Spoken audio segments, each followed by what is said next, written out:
नमस्कार. एमपीएससी कडून एक जबरदस्त बातमी आली आहे. महाराष्ट्र लोकसेवा आयोगाने एक मोठी म्हणजे खूप मोठी भरती जाहीर केली आहे. ज्यांना सरकारी नोकरी हवी आहे त्यांच्यासाठी तर ही एक सुवर्ण संधीच म्हणावी लागेल. चला तर मग या एमपीएससी गट ब भरती 2026 बद्दल सगळं काही अगदी सविस्तरपणे जाणून घेऊया. तर सगळ्यात आधी हा आकडा बघा, 552. आता हा आकडा इतका महत्त्वाचा का आहे? कारण ही आहे या भरतीमधली एकूण पदांची संख्या. हो, तब्बल 552 जागा. आता कळलं ना ही इतकी मोठी संधी का आहे ते? तर ही आहे ती मोठी संधी. 552 पदं. महाराष्ट्र गट ब अराजपत्रित सेवा संयुक्त पूर्व परीक्षा 2026 यासाठी तब्बल 552 पदं भरली जाणार आहेत. म्हणजे विचार करा केवढी मोठी संधी आहे ही. ठीक आहे, 552 जागा आहेत हे तर कळलं, पण मग प्रश्न येतो की नेमक्या कोणत्या पदांसाठी ही भरती आहे? चला आता तोच तपशील पाहूया. ओके, तर इथे आपल्याला पदांचं विभाजन दिसतंय. आणि बघा, एक गोष्ट लगेचच स्पष्ट होतीये. सगळ्यात जास्त संधी आहे पोलीस खात्यात. पोलीस उपनिरीक्षक म्हणजे PSI या पदासाठी तब्बल 310 जागा आहेत. त्यानंतर दुसऱ्या क्रमांकावर आहे राज्य कर निरीक्षक, ज्यासाठी 236 जागा आहेत. आणि सहाय्यक कक्ष अधिकारी पदासाठी 6 जागा आहेत. म्हणजे आता इच्छुकांना नक्कीच कळेल की कुठे जास्त लक्ष द्यायचं आहे. ओके, पदं कोणती आहेत ते कळलं, पण आता सगळ्यात महत्त्वाचा प्रश्न, या पदांसाठी अर्ज करायला पात्रता काय लागते आणि वयोमर्यादा काय आहे? चला आता तेच समजून घेऊया. तर हे आहेत मुख्य पात्रता निकष. सगळ्यात पहिलं आणि महत्त्वाचं म्हणजे कोणत्याही मान्यताप्राप्त विद्यापीठाची पदवी म्हणजे डिग्री असणं अनिवार्य आहे. वयोमर्यादेबद्दल बोलायचं झालं तर ती साधारणपणे 18 ते 38 वर्षे आहे. आणि हो, एक महत्त्वाची गोष्ट, मागासवर्गीय उमेदवारांसाठी नियमाप्रमाणे वयामध्ये 5 वर्षांची सूट सुद्धा देण्यात आली आहे. पण थांबा, इथे खूप महत्त्वाची गोष्ट लक्षात ठेवायला हवी. आपण जी शैक्षणिक पात्रता पाहिली ती तर आहेच, पण खास करून पोलीस उपनिरीक्षक पदासाठी फक्त डिग्री असून चालणार नाही.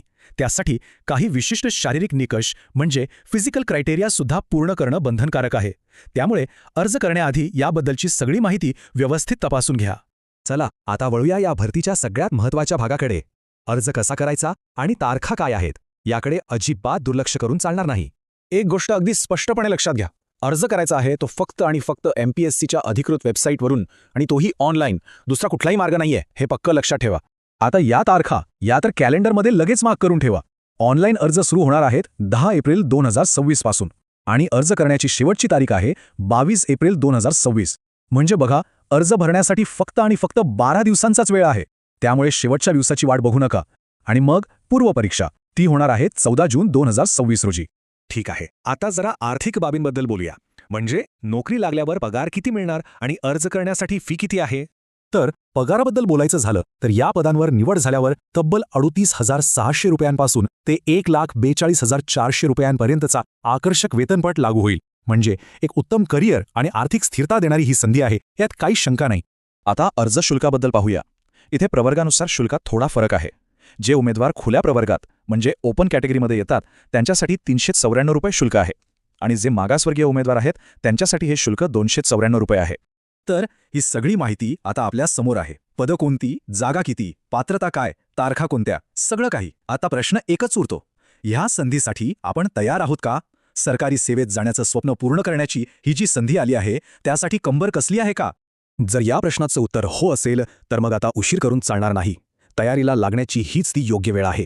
अधिकृत आणि सविस्तर माहितीसाठी आणि अर्थातच ऑनलाईन अर्ज करण्यासाठी MPSCच्या अधिकृत वेबसाईटला नक्की भेट द्या. लक्षात ठेवा, योग्य नियोजन आणि भरपूर मेहनत केली तर ही सुवर्ण संधी नक्कीच आपली होऊ शकते. ही संधी सोडू नका.